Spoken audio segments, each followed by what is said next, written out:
Hello guys, ayan. So, iniintay ko lang yung oil ng fish para dito. Magigisa na ako. Ayan, so ito na yung aking para sa rice. So, ayan, ito po yung aking mga fish.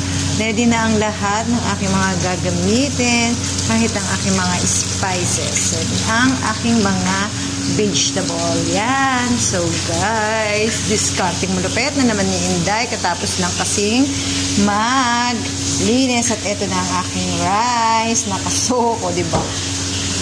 Super dami ng tubig. Paano? Ayan. Diba? Discarding malupitan na. Ayan, guys. So, bye. Thank you for watching and God bless all. Enjoy lang para masarap ang kalamasan. And cooking with love ni Inday. Hello guys, ayan, tapos na ang tatlong procedure ni Inday. Ang fried fish, fried onion on top, vegetable mixture para sa aking fish later, na i-spread at ilalagay sa atin, yan.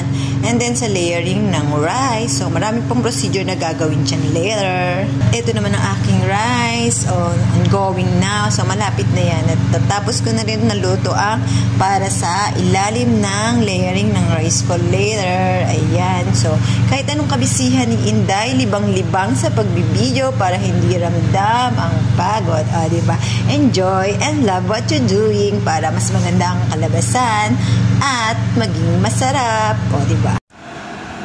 Hi guys! So, tapos ko na ulit ang isang procedure para sa fish. Ayan. So, last procedure niyan is i-frying na lang and then on top yan sa rice later. Ito naman ang aking rice na nilayering. Ayan. So, nasa steaming na siya and syempre may metal yan sa ilalim para hindi masunog ang ilalim.